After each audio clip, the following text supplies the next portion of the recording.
So today, HIV, human immunodeficiency virus, remains one of the largest pandemics in the world. However, with advances in research and technology, are we any closer to a cure?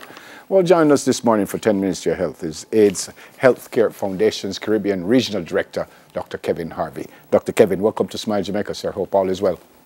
Good morning, Neville. Thank you, and good morning to all your listeners. All is well. Caribbean Regional Director, so your overall role will be what here? Well, I manage and develop projects for the AIDS Healthcare Foundation in the Caribbean region. So we have clinics in Haiti, for example, in the Dominican Republic. We support NGOs in Trinidad, in Guyana. We have supported the Bahamas during their fight with the hurricane, and we also support other NGOs working with HIV in those countries. And here in Jamaica, we support the Ministry of Health, many of the NGOs who work in HIV, for example, Jamaica AIDS Support for Life, and we also have our own clinic established on Hagley Park Road. Okay.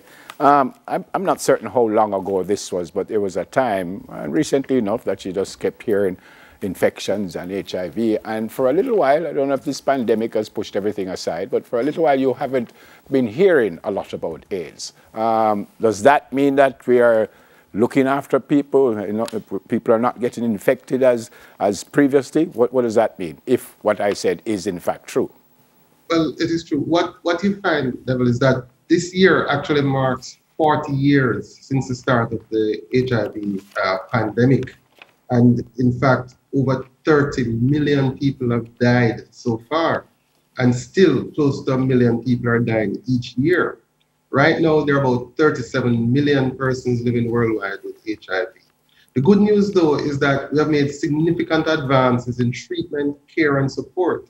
And so we find that maybe up to 60–70% in some countries of persons who are HIV infected are now on antiretroviral treatment. And the treatment has become so simplified that is down to 1 pill per day, which has very few side effects and is easily tolerated. Once you're on your medication and taking it consistently for over 6 months, you become what we call undetectable, meaning that the virus in your blood is very, very low. And when you get to that stage, you are not able to transmit HIV anymore. So we have made significant advances. We still have not found a vaccine, but that is the next frontier that is being worked on. Fantastic. I'm not certain how long ago this was written, but it says approximately 30,000 people are living with HIV in Jamaica, and as many as half of them do not know that they have HIV. Why is that? Is that number kind of close to where we are now, by the way?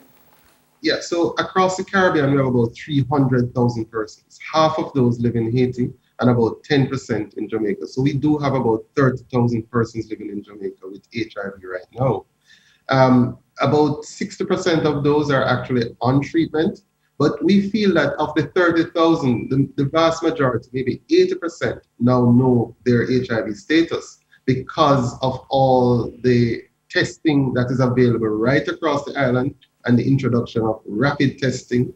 So you can go to almost any physician in Jamaica now and get that HIV test done. Very simple, very easy, and get back your results within 15 minutes. That's one lesson we have to learn from the COVID pandemic as well, where we need to expand testing tremendously to be available right across the island in every nook and cranny of the country. Yeah. If I don't know that I have it, well, let me not pose the question that way. What happens to me if I have it? Is there anything that physically goes wrong with my body that I can say, what happens if I have it? Well, in the past, you would have HIV and we would watch you for a while, for up to 5 years before we start you on medication. And so your immune system would deteriorate and you would start to get what we call opportunistic infections. You get ill, you lose weight, and you get the AIDS look, as they call it. And you could eventually die if you didn't get on treatment. But in today's world, we do not wait for that anymore. Once you're tested, and so we encourage everyone to get tested regularly so we can find out if you're HIV positive early. And if you start your medication immediately after you get tested within a month or so, then you don't get sick, you don't get ill, and your life expectancy is equivalent to someone who is HIV negative. you can live a completely normal, healthy life with the kind of medications that we have available for persons with HIV now. If that is the case, then isn't that almost a cure? I can remember one great basketball player that tested positive many, many years ago, and he's still here with us and still very strong and stuff. So if it can be so very well controlled, why can't we find a cure? Well, the problem is that the medication is not able to, in adequate quantities and concentration, to get to certain parts of the lymphatic tissue and the brain tissue.